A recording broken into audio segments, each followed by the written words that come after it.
सोचो ज़रा पूरे दिन में 10 अच्छी बातें हुई और एक बुरी बात, लेकिन रात को सोते वक्त दिमाग में कौन सी चल रही होती है? वही एक नेगेटिव चीज़, राइट? किसी ने तारीफ़ की हो वो याद नहीं रहता, लेकिन किसी ने इंसल्ट कर दिया वो वर्ड बाय वर्ड रिप्ले होता रहता है। बट ऐसा क्यों? हम मेंटली नेगेटिव है या फिर हमारा दिमाग ही ऐसा डिज़ाइन किया गया है? आज की इस वीडियो में हम समझेंगे इंसान बुरी यादें ज़्यादा स्ट्रॉन्ग क्यों रखता है, दिमाग कैसे नेगेटिव एक्सपीरियंसेस को प्रायोरिटी देता है, और सबसे ज़रूरी चीज़, इस हैबिट को कंट्रोल कैसे किया जा सकता है। सो वीडियो को एंड तक देखना, आप अपने माइंड को पहले से बेटर समझने लगेंगे।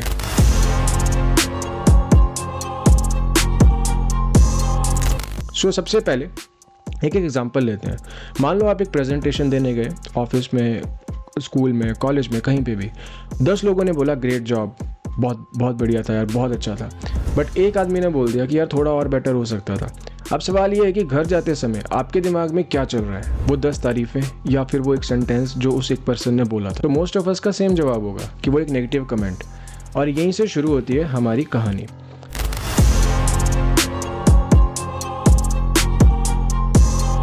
इसका आंसर छुपा है हमारे दिमाग के अंदर। इसे साइकोलॉजी में नेगेटिव बायस कहते हैं। नेगेटिव बायस मतलब हमारा ब्रेन नेगेटिव चीज़ों को पॉजिटिव चीज़ों से ज़्यादा इंपॉर्टेंस देता है। लेकिन क्यों? क्योंकि जब इंसान जंगलों में रहता था, पॉजिटिव चीज़ें इक्वल टू कंफर्ट और नेगेटिव चीज़ें इक्वल टू सर्वाइवल थ्रेट। अगर किसी ने कहा ये बेरी टेस्टी है तो ठीक है, लेकिन अगर किसी ने कहा ये बेरी खाने से मौत हो सकती है तो दिमाग बोलेगा भाई इसको याद रखो, क्योंकि वो सर्वाइवल थ्रेट है। सो नेगेटिव इन्फॉर्मेशन उस टाइम पे लाइफ सेविंग्स थी।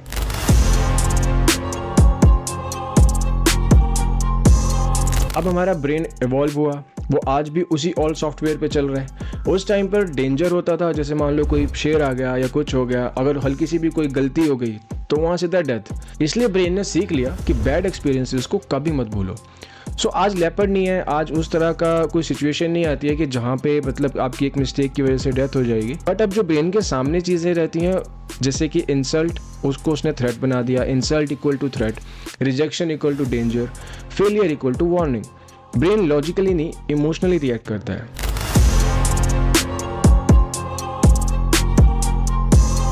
अब एक और सवाल, बुरी यादें ज़्यादा पेनफुल क्यों लगती हैं? क्योंकि नेगेटिव इवेंट्स में स्ट्रेस हार्मोन्स रिलीज होते हैं, कॉर्टिसोल और एड्रेनलिन बढ़ जाता है, और ये केमिकल्स मेमोरी को डीपली इम्बेड करते हैं। इसलिए एक्सीडेंट की मेमोरी शार्प होती है, एम्बैरेसिंग मोमेंट्स डिटेल में याद रहता है, इंसल्ट एग्जैक्ट वर्ड्स में याद रहती है, पॉजिटिव मोमेंट्स काम होते हैं, नेगेटिव मोमेंट्स इंटेंस होते हैं।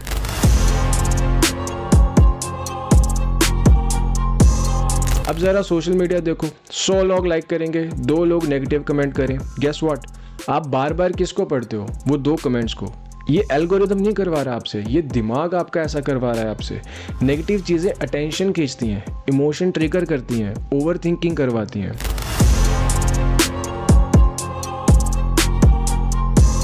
नेगेटिव मेमोरी अकेली नहीं आती, वो साथ लाती है काश ऐसा ना कहा होता, लोग क्या सोच रहे होंगे, शायद मैं ही गलत हूँ, और यहीं से बनता है ओवर थिंकिंग लूप। एक छोटी सी बात पूरे दिन का मूड खराब कर देती है।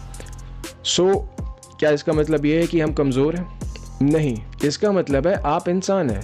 नेगेटिव बायस वीकनेस नहीं है, ये नेचुरल मैकेनिज्म है। प्रॉब्लम तब होती है जब हम खुद से इसको मैनेज नहीं करते। कैसे ब्रेन को ट्रेन कर सकते हो कि आप नेगेटिव चीज़ों की तरफ ज़्यादा फोकस ना करो और पॉजिटिव चीज़ों की तरफ आप शिफ्ट कर सको अपने माइंड को। सो इसके कुछ स्टेप्स हैं। पहला step, 3 good 1 bad rule.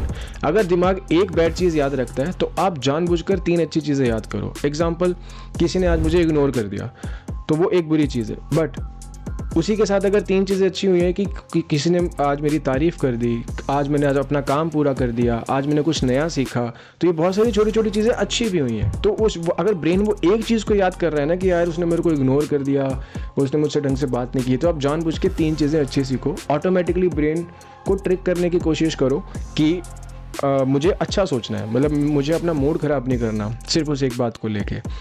Second point, name the thought. जब नेगेटिव थॉट आए तो खुद से कहो कि ये जो एक नेगेटिविटी बायस्ड है, ये ब्रेन का मैकेनिज्म है, मतलब ये सच में मतलब मेरे को अपना मूड ख़राब नहीं करना, ये तो सिर्फ एक मैकेनिज्म है ब्रेन का, जो इसलिए मेरे माइंड में ये सब चल रहा है।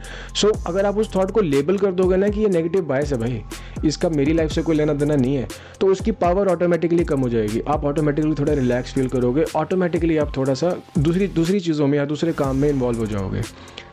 सो थर्ड पॉइंट है डोंट रिप्ले रिप्लेस। आप बार बार उन चीज़ों को रिप्ले मत करो जो बुरे हैं। हर बार रिप्ले करने की जगह पूछो कि भाई ये मेरे को मदद भी कर रहा है और ये बार बार या तो मेरे को हर्ट ही करी जा रहा है, और अगर हर्ट कर रहा है तो आप खुद से उस टॉपिक को बदल दो। आप किसी भी टॉपिक के बारे में सोचना शुरू कर दो। फॉर एग्जाम्पल, अगर किसी का कुछ ब्रेकअप हुआ है, वो कोई हर्ट हो रहा है, उस चीज़ को बार बार याद करके आप किसी गेम के बारे में चलो। आप किसी चीज़ में अच्छे हो कि हाँ यार मैंने वो पेंटिंग बनाई थी, वो बहुत अच्छी बनी थी, आज मैंने क्रिकेट खेला भाई, आज जो मज़ा आया। ये आप जानबूझकर टॉपिक को चेंज करो। जितना ज़्यादा आप ब्रेन को ट्रैक करोगे कि नहीं भाई ये इससे मैं हर्ट नहीं होने वाला, क्योंकि वो ब्रेन का मैकेनिज़्म है जो आपको वो सब करवा रहा है, नेगेटिव बायस में लेके जा रहा है। वो आपको एवोल्यूशनरी मिला है, उस चीज़ का डायरेक्टली कोई सॉल्यूशन नहीं है। उसका सॉल्यूशन आप ही के हाथ में है कि ब्रेन को ट्रिक करना है, टॉपिक बदलना है। Gratitude with details. अगर आप टॉपिक बदल रहे हो, मान लीजिए जो 3 गुड 1 बैड रूल मैंने आपको बताया था, उसमें सिर्फ ऐसा नहीं है कि अपने आप को जब आप अच्छी चीज़ें याद कर रहे हो तो सिर्फ छोटी चीज़ में करो, कि बुरी चीज़ें आप डिटेल में याद कर रहे हो कि यार उसने ऐसा किया, ऐसा ना, काश मैंने ऐसा ना किया होता, वैसा ना किया होता, ये चीज़ ना हुई होती, वैसे पूरा डिटेल में। बट ग्रेटिट्यूड अगर आप इतना बोलोगे कि हाँ नहीं ये बहुत अच्छा था, आज का दिन अच्छा गया, सिर्फ इतना से करोगे ना। ग्रेटिट्यूड को भी आप डिटेल में याद करो कि भाई आज जो चाय पीना होए मज़ा ही आ गया नुक्कड़ पे, तो आज जो मेरी तारीफ़ हुई, वो आज तो मैंने क्या काम कर दिया यार, कल तो मैं इससे तगड़ा काम कर दूंगा। आप जब ब्रेन को ट्रिक करोगे, पॉजिटिव चीज़ें डिटेल में याद करोगे, तो ब्रेन को लगेगा कि मे बी शायद ये पर्सन इन्हीं चीज़ों को लेके ज़्यादा कंसर्न रहता है। वो जो एक नेगेटिव चीज़ हुई थी, वो धीरे धीरे आपका ब्रेन ही ना वो नेगेटिव बायस करना कम कर देगा धीरे धीरे। सो ये आप ही को ही आपके ब्रेन को ट्रिक करना है, वो जो एवोल्यूशनरी नेगेटिव बायस आपको मिला है उसको ख़त्म करने के लिए। और डिटेल्स ना ब्रेन को कन्विंस कर देती हैं, ये आप हमेशा याद रखना। जब भी आप कोई सीन डिटेल में याद कर रहे हो, ब्रेन आपका कन्विंस हो जाएगा कि हाँ अब इसको पॉजिटिव रखना है। सो ये सभी वो 4 स्टेप थे जो कि आप अपनी लाइफ में इम्प्लीमेंट कर सकते हो। एक स्ट्रॉन्ग लाइन याद रखो, bad memories are loud, good memories are quiet. Quiet चीज़ें कमज़ोर नहीं होती, उन्हें बस अटेंशन चाहिए और वो अटेंशन आपको देना है। सो अगर आज आप कोई भी पुरानी बात याद करके दुखी हो रहे हो, तो याद रखो आपका दिमाग आपको बचाने की कोशिश कर रहा है, आपको तकलीफ देने की कोशिश नहीं कर रहा। वो ब्रेन आपका वैसे ही मैकेनिज़्म उसका बना हुआ है थ्रू एवोल्यूशन। बस अब समय आ गया है दिमाग को नया तरीका सिखाने का। अगर ये वीडियो आपको समझ आया तो इसे लाइक करो, शेयर करो, और उस इंसान को भी शेयर करना जो बहुत ज़्यादा ओवर थिंक करता है। और कमेंट में बताओ आप कौन सी बैड मेमोरी बार बार याद करते हो, हम मिलकर उसका सॉल्यूशन निकालेंगे। Thank you for watching.